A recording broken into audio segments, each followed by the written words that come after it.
Hello everyone and welcome back. 안녕하세요. 반갑습니다. This is Jiwon and you are listening to Understanding Korea, one story at a time, where we talk about Korean history, culture, and the very specific ways they quietly shape our everyday lives. This podcast is a companion to my weekly newsletter, so each episode gives me a little more room to slow down, explain the context, and follow the story in a different way. This week's newsletter was called The App Does Not Deliver. In that essay, I wrote about Korean food delivery from the side we usually do not see. Last week, we were mostly on the consumer's side of the door. We followed fried chicken to the Han River, sajangnim to a moving day floor, cold noodles into Korea's older delivery history, and delivery meals into the private space of eating alone. This week, we stopped at the door before opening it. The food has arrived. But how? Who actually brought it? And why does that question become so complicated the moment we look past the app? Today's episode is a companion to that essay, but I do not want to simply read the same argument out loud. If the newsletter was about the big idea, the episode is more of a book review and an expanded guide to the hidden structure behind Korean delivery. The book at the center of today's episode is Park Jung-hoon's 2020 book. 배달의 민족은 배달하지 않는다. 라이더가 말하는 한국형 플랫폼 노동. I would translate the title as 배달의 민족 does not deliver and the subtitle as Korean-style platform labor as told by writers. It is a strange and important book because it begins with a sentence that sounds like a joke. 배달의 민족 does not deliver. 배달의 민족 is the full name of Baemin, one of Korea's most influential food delivery apps. So the sentence sounds almost absurd. How can a delivery app not deliver? But Park's point is not that food does not arrive. His point is that the app does not carry it. The app connects. The app organizes. The app displays. The app takes the order. The app turns hunger into a menu, a map, and a payment. But a person still brings the food. And once you understand that difference, Korean food delivery starts to look less like a simple convenience and more like a whole social system. So today, I want to talk about the book behind this argument. I want to explain why Park wrote it, what makes the Korean delivery system unusual, why the word platform can be misleading, how a restaurant flyer became digital real estate, and why the polite Korean word sajangnim, meaning boss, can sometimes hide more than it reveals. Let's begin with the title. The title 배달의 민족 does not deliver works because it is almost too simple. In Korean, 배달의 민족 is already a playful phrase. 배달 means delivery. 민족 means a people, a nation, or an ethnic community. So the brand name sounds grand and funny at the same time. It is not just a delivery app. It has the feeling of the delivery nation or people of delivery.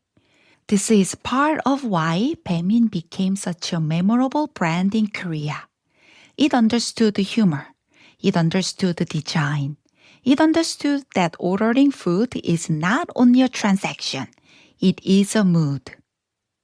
You are tired. You are hungry. You are at home. You do not want to cook. You do not want to put on real clothes and leave the apartment. You want dinner to find you. Baemin made that little desire feel witty and modern. But Park Jung-hoon's title interrupts the charm. 배달의민족 does not deliver. That sentence separates two things that the app teaches the consumer to experience as one thing. There is ordering and there is delivery. The app is very good at making them feel like one smooth event. You open the app, you choose a restaurant, you pay. You watch the order status.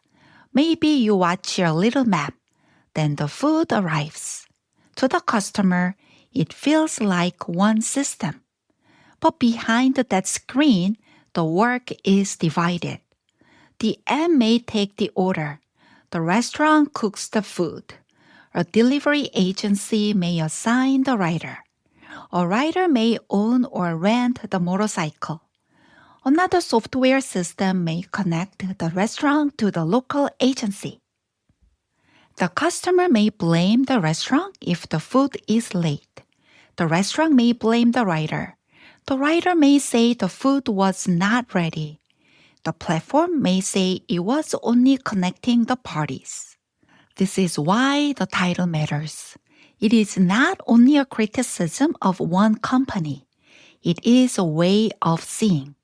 The app gathers everything into one screen. The real world pulls everything apart. And Park Jung-hoon wants us to notice that gap. Now, to understand why he wrote this book, we need to understand his position. He is not writing as a distant commentator. He is writing from inside the world he describes. Park Jung-hoon worked as a delivery writer himself. He experienced the different parts of Korea's delivery economy, including McDonald's delivery, Uber Eats, Coupang Eats, local delivery agencies, and Baemin riders. He also became one of the important voices behind the Rider Union, Korea's first labor union for delivery workers. But what struck me most is that Park says he had to write this book almost as a public explanation. After delivery platform began receiving more attention in Korea, he kept getting questions from journalists, professors, activists, government officials, and people who are supposed to understand labor and policy. What is the difference between 배달의민족 and Baemin riders? Are riders employees? Are they independent contractors? What is a delivery agency? Who pays whom?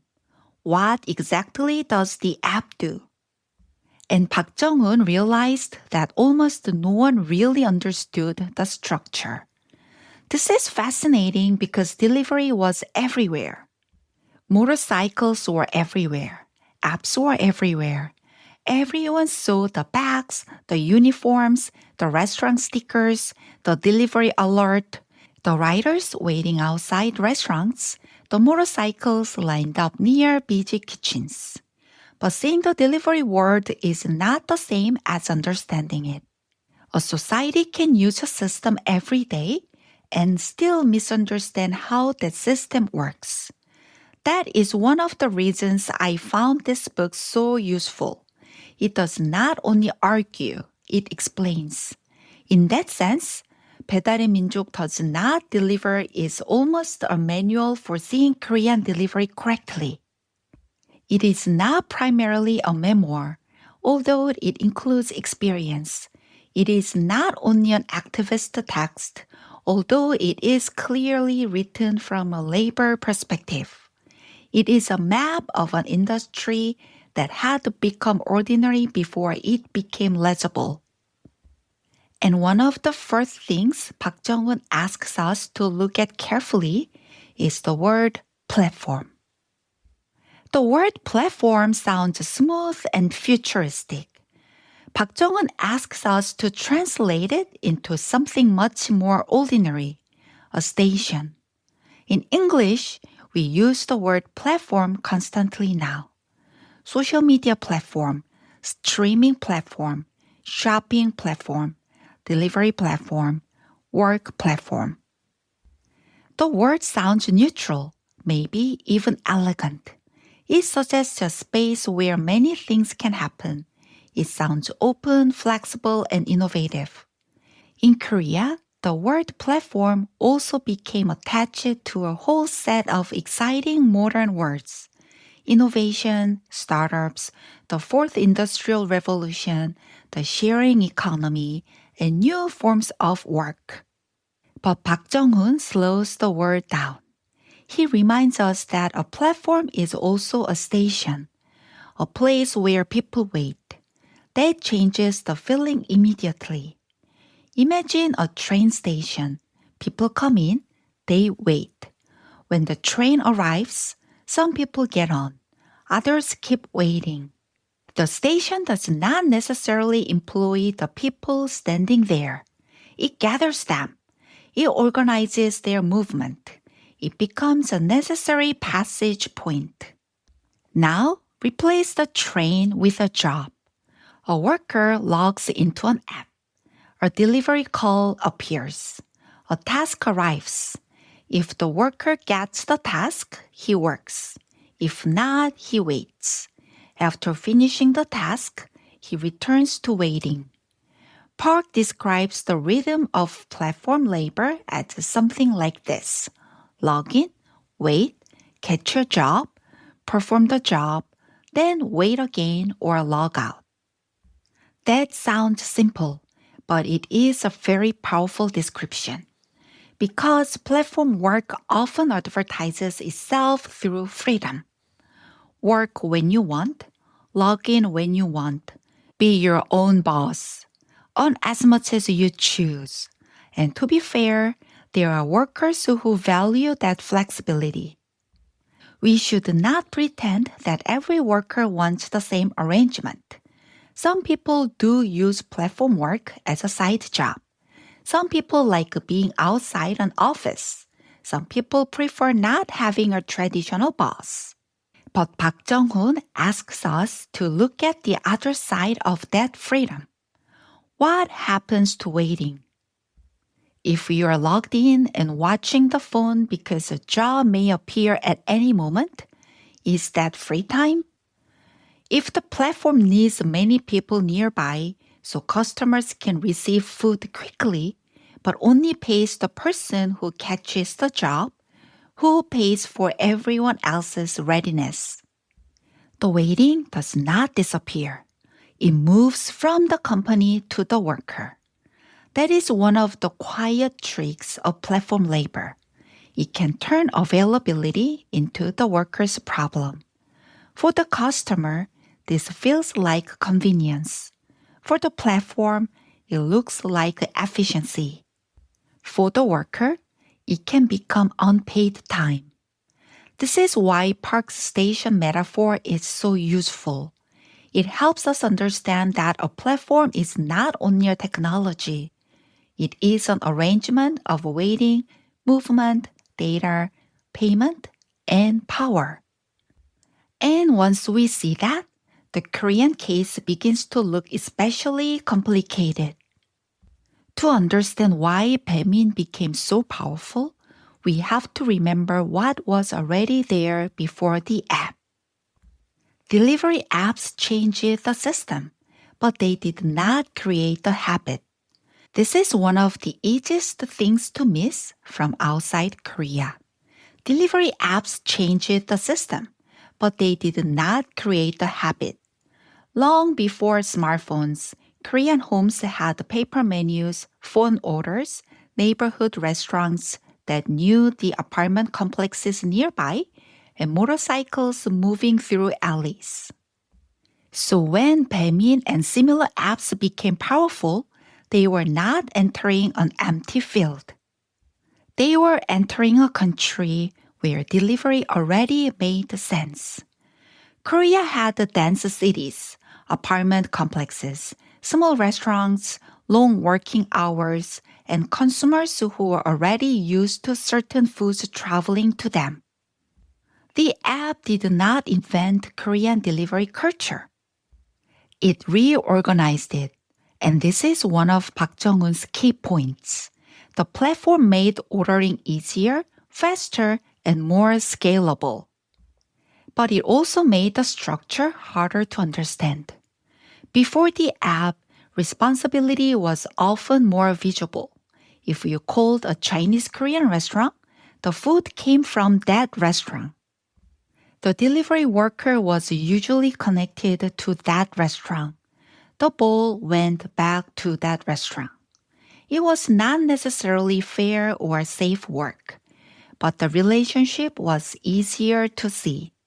Then came outsourcing. And outsourcing is the part of the Korean story many outsiders miss. Before app-based delivery became the dominant image, local delivery agencies were already becoming important in Korea. The logic was practical. Imagine a small restaurant owner hiring a full-time delivery worker is expensive. You need to pay wages. You may need a motorcycle. You need insurance. You have to manage a person. During busy hours, one worker may not be enough. During slow hours, the worker may be sitting around. From the owner's point of view, that feels inefficient. So local delivery agencies offered an attractive solution. Do not hire your own delivery worker. Use us when you need a delivery. Restaurants in the same neighborhood can share riders through the agency. The restaurant pays when delivery happens. The rider handles orders from multiple restaurants. The agency coordinates the work. For restaurants, this can reduce costs and headaches. For the delivery system, it creates flexibility. But for responsibility, it creates distance. Once delivery is outsourced, the connection becomes less direct. The rider may no longer be the restaurant's employee, and costs, waiting time, and responsibility begin to move away from the restaurant and toward the rider. This is why Park Jung-hoon says that the platform did not invent outsourcing. The platform grew on top of an already outsourced delivery world. That sentence helps explain a lot about Korea. By the time smartphones became central, Korea already had the pieces. Restaurants, riders, motorcycles, local agencies, dense neighborhoods, and consumers used to fast delivery. The app connected those pieces in new ways. But it did not make the system simple. It made it look simple. One of the most vivid ways Park Jung-hoon shows this is by taking us inside a restaurant and asking us to listen. There is a wonderful practical detail in Park Jung-hoon's explanation of delivery systems. Think about a busy McDonald's in Korea. Delivery orders may arrive from different channels. McDonald's own system, a call center, or one of the delivery apps. Each one has its own sound or alert. Inside the restaurant, delivery is not silent. It has a soundtrack. The staff may hear different order sounds coming from different systems. Each sound means someone wants food. But each sound also belongs to a different channel, a different arrangement, and sometimes a different delivery process.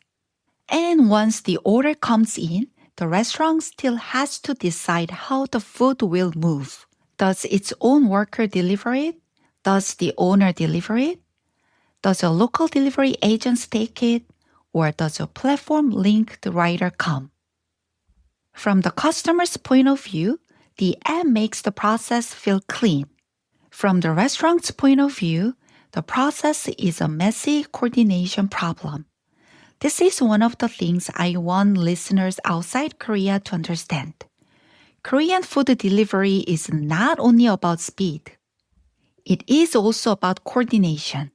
Restaurants, platforms, local agencies, riders, and customers are all connected, but not always through one clear chain of command. That is why delays and blame can become confusing. The customer knows only that the food is late. The restaurant may know the food was ready. The rider may know the food was not ready when he arrived. The agency may know there were too many orders. The platform may know a great deal through data, but may not be legally or practically responsible for every part of the process. This is the word Park Jung-un is trying to make visible. Now let's talk about what 배달의민족 actually changed. Because Park Jung-un is not saying the app did nothing. In fact, one of the best parts of the book is that it explains the innovation clearly before criticizing the structure. Before delivery apps, many Korean homes had paper menus. If you grew up in Korea, you probably know this scene.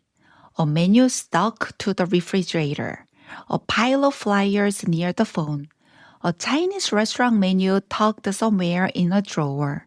Maybe you remember the panic of wanting delivery and not being able to find the flyer.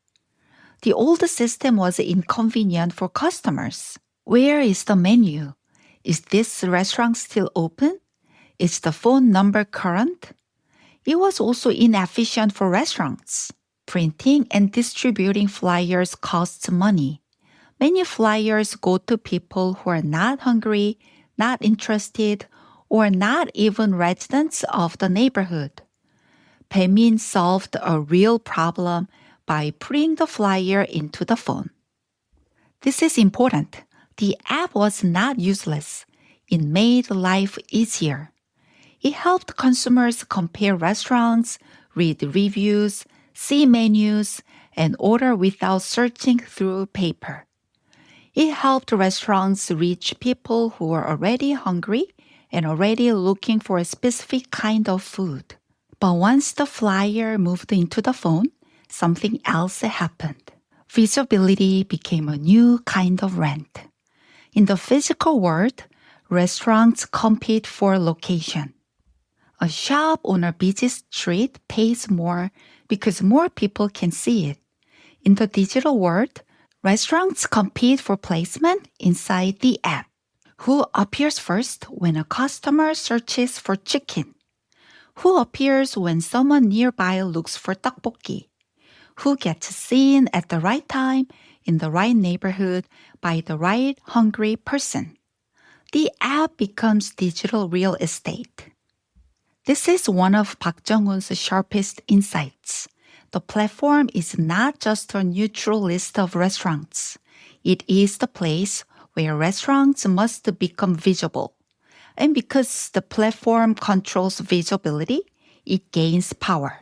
It can sell advertising products. It can structure rankings. It can shape what customers notice. It can collect data on what people order, when they order, from which neighborhood, and how they respond to discounts. So the app's power is not only that it connects people, it organizes attention. And in a crowded restaurant economy, attention is a survival. This is why small restaurant owners can become dependent on the platform even when they complain about fees. They may dislike paying, but they also know customers are there. The platform becomes a station everyone has to pass through. And once everyone gathers at the station owner gains another kind of power, data. Park connects food delivery to a larger story of platform capitalism. The dream of the platform is not simply to make one order happen. The dream is to become the place where everyone gathers. The more customers use the app, the more restaurants need to join. The more restaurants join, the more customers return. The more customers and restaurants are there, the more useful the platform becomes. This is often called a network effect. For a simple example, think of a messaging app. If only 5 people use it, it is not very useful. If everyone uses it, you almost have to use it too. The value of the platform grows because other people are already there. Food delivery platforms work in a similar way. Customers want many restaurant choices. Restaurants want many customers. Riders want many orders. The platform wants all of them. Coupons and discounts draw people into the system. A customer who receives a delivery coupon may order more often. A restaurant that wants access to those customers joins the app. Once the habits form, the app becomes part of daily life. That is why Park Jung-hoon is skeptical of the cheerful language around platforms. The app may feel playful, but it is also gathering data, organizing markets, and becoming harder to avoid. This does not mean every platform is evil. It means the platform's power is structural. It sees more than any one participant sees. The customer sees dinner, the restaurant sees orders, the rider sees calls, the platform sees patterns. That difference matters because the person who sees the whole pattern can make decisions that everyone else must live with. This is also why Korea did not simply follow the global Uber Eats story. Park Jung-hoon's discussion of Uber Eats is useful because it shows how unusual Korea's delivery world already was. Uber Eats entered Korea in 2017 and withdrew in 2019. But the problem was not that Koreans were unfamiliar with delivery apps. It was almost the opposite.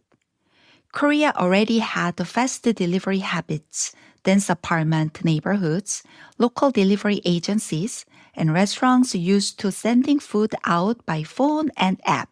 Consumers were already used to speed. Restaurants already had delivery arrangements. Riders already knew the neighborhoods. So Uber Eats was not introducing delivery to Korea. It was entering a market where delivery was already highly developed. That made its advantage less obvious. In some countries, Uber Eats could feel like a new solution. In Korea, it had to compete with systems that were already fast, familiar, and deeply local. For many restaurants and customers, it was not enough to offer another app. The existing system already worked, even if it worked through complicated and often unequal labor arrangements. This is the useful lesson here. Global platforms do not enter blank spaces. They enter local histories. In Korea, Uber Eats was not competing only with other apps. It was competing with a delivery culture that already knew how to move food quickly. Now, we need to talk about a word that sounds respectful but can become deeply confusing.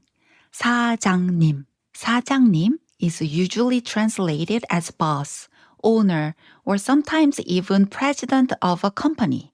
In Korea, it is also a common polite way to address someone who runs a small business. You might call the owner of a restaurant sajangnim. You might call the owner of a corner shop sajangnim.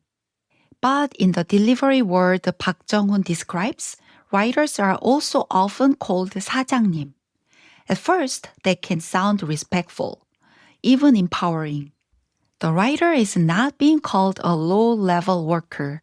He is being called a boss, independent operator, a person running his own little business.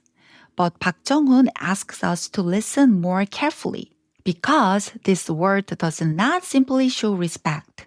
It also fits very neatly with the legal and economic structure of platform work. If the rider is a sajangnim, then he is not quite an employee. He is an independent business owner. He is someone who supposedly works by his own choice, calculates his own earnings, and takes responsibility for his own costs. That sounds like freedom. But what kind of freedom is this? Can this boss set the price of his own labor? Usually, no. Can he negotiate the commission taken by the platform or the delivery agency? No. Can he see exactly how the algorithm evaluates him, ranks him, or distributes orders? No. Can he decide how the whole system is designed? Of course not. And yet, Many of the costs fall on him. The motorcycle, the fuel, the repairs, the phone, the protective gear, the insurance, the unpaid waiting time between orders. This is the trap inside the title sajangnim. It gives the writer the language of independence, but not necessarily the power of independence. It gives him the responsibility of a business owner without the control that a business owner is supposed to have. That is why this word matters so much. It is not just a polite title. It is a small grammar of responsibility. Call someone a worker, and we may ask who employs him. Call someone a boss, and suddenly his problems begin to look like his own. Once we see the trap inside the word sajangnim, he does not let us stay in abstraction. He shows us actual people whose lives do not fit neatly into the categories we like to use. Owner, manager, worker, employee, contractor. And one of the most interesting figures in the book is Namdo. Namdo's life shows how blurry these categories can become.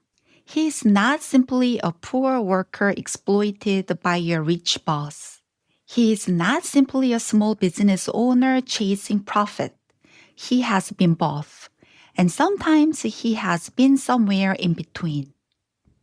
Namdo spent years trying to make the ordinary Korean dream of independence work. He opened small restaurants. At one point, he ran a handmade noodle shop. The business did well for a while, but then the realities of commercial rent and changing foot traffic caught up with him. This is a very familiar Korean story. A small restaurant can be loved by customers and still collapse under rent. A neighborhood can change. A new commercial district can open nearby. The people move, but the rent stays. In Korea, people sometimes joke that above the creator sits the landlord. It is funny because it is bitter. Namdo later tried again with a fried chicken franchise. But there, he faced a different structure. Franchise fees, ingredient costs, supply chains, and corporate margins all shaped how much money actually stayed with the owner. So what did he do? He began delivering his own food to save on labor costs. Think about that for a moment. He was technically the owner, a sajangnim, but once he got on the scooter and carried food through traffic, his daily life looked very close to the life of a delivery worker. Later, when the restaurant business failed, he became a full-time delivery rider for a local agency. And eventually, because he understood both restaurants and delivery work, he moved into a branch manager-like position for a digital delivery platform. Now he was helping manage riders. He was dealing with contracts, orders, performance, and pressure from above. So what is Namdo? Is he a capitalist manager? Is he an exploited worker? Is he a failed small business owner? Is he a writer? The answer is yes. That is what makes his story so important. Park Jung-un is showing us that platform labor does not always divide people into clean moral categories. The person managing writers may also be someone who used to write. The person giving instructions may also be squeezed by instructions from somewhere else. The person called sajangnim may have almost no real power. This is how the system becomes so hard to see. Responsibility gets broken into small pieces. One company owns the app. Someone else owns the restaurant. Another person runs the local agency. Another manages the writers. And another carries the food. Everyone seems to be partly responsible. And somehow, no one seems fully responsible. This also helps explain one of the biggest misunderstandings about delivery worker in Korea, the idea that writers make a lot of money. During the pandemic, Korean media often ran stories about writers earning astonishing amounts. There were headlines about writers making 100 million won a year, or roughly $66,000.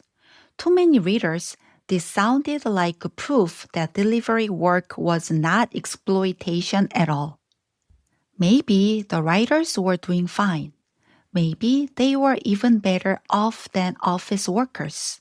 But Park Jung-un asks us to look more carefully at the math. The first problem is simple. Gross revenue is not income. A writer may bring in a large monthly amount on paper, but that number comes before expenses. The motorcycle, the lease, fuel, repairs, tires, brake pads, insurance, phone bills, data plans, protective gear, unpaid waiting time. All of these costs matter, and they change the story. The number people see in a headline is not the money writer takes home. It is the money that passes through the writer before the costs of the work are paid. This is one of the quiet tricks of platform labor. The platform can make the work look flexible. The writer can look independent. The income can look impressive. But the expenses are pushed downward. If the platform does not pay for the motorcycle, the writer does. If the restaurant does not pay for waiting time, the writer observes it. If the system depends on speed, the writer feels that pressure in his own day. So when people say, but writers make a lot of money, Park Jung-un's answer is not simply, no, they do not. His answer is more precise. He asks, what kind of money, before or after costs, during which season, under what hours, with what risks, and who pays for the tools that make the work possible? That is a much better question. To understand what this feels like minute by minute, Park Jung-un introduces two useful phrases from the delivery world. The first is 전투콜, which means something like a battle call. Under some local delivery agency systems, a delivery request appears on the phones of multiple writers at the same time. Whoever grabs it first gets the job. So the writer is not simply driving.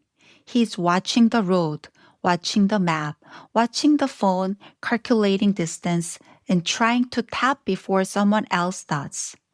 That is why writers call it a battle call. The second phrase is 조리대기, or cooking wait time. This sounds minor, but it is not minor at all. Imagine a writer arrives at a chicken restaurant, but the food is not ready. The chicken is still frying. The order is not packed. The restaurant is busy. From the customer's side, nothing much has happened. From the writer's side, time is leaking away. Those minutes are usually unpaid. And because writers are often paid by delivery, waiting is not just waiting. Waiting is lost income. So experienced writers learn to calculate constantly. Which restaurant will have food ready? Which order can be picked up first? Which apartment complex is closest? Which route makes sense? Can two orders be bundled together? Will one delay ruin the next delivery? From the outside, delivery looks simple. A person picks up food and brings it to a door. But from the inside, it is a series of calculations happening under pressure.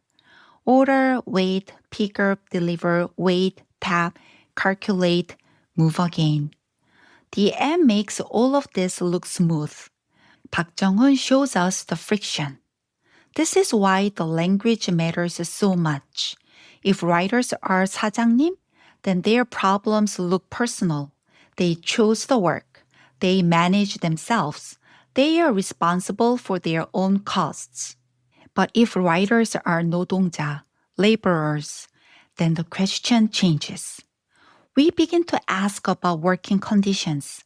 We begin to ask who controls the price of the work. We begin to ask who benefits from speed. We begin to ask who carries the cost when the system promises convenience. This is why Writer Union, formed in 2019, matters in Park Jong-un's account. It was not only an organization, it was a change in vocabulary. Writers were saying, do not look at us only as reckless people on motorcycles. Look at us as workers inside a system. That does not erase individual responsibility. Writers still make choices. Customers still experience late deliveries. Restaurants still have to survive. But it widens the frame. Instead of asking only why is that writer driving like that, we can also ask what kind of system makes speed feel necessary. One of Writer Union's most memorable public campaigns asked customers to write a simple message in the delivery request box. It is okay if you are late. Please come safely. It is a gentle sentence, but it changes the relationship. The app wants the customer to see a countdown, a map, and a moving dot.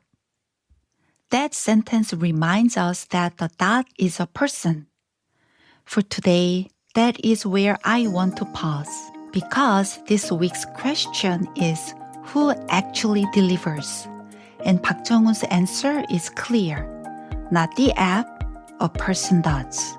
But that person may be called a boss, treated like a contractor, managed like a worker, paid one delivery at a time, blamed as an individual, and hidden behind the clean surface of the screen. And that is the central point of Park Jong-un's book. 배달의민족 does not deliver. The app organizes the order. It displays the menu. It processes the payment. It maps the route. It turns hunger into a notification and distance into a fee. But the app does not carry the food. A person does.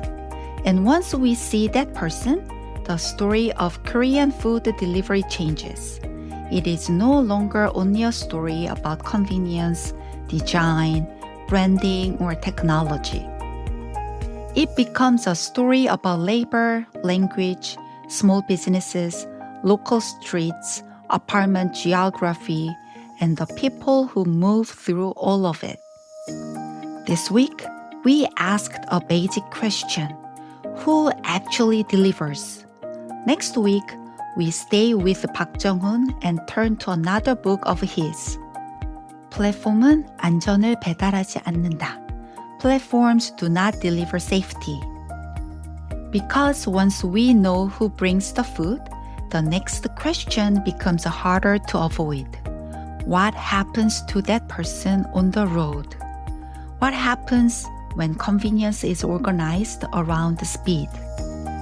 And what happens when danger is treated not as part of the job, but as someone else's personal problem? This is where we will go next week. Thank you so much for listening.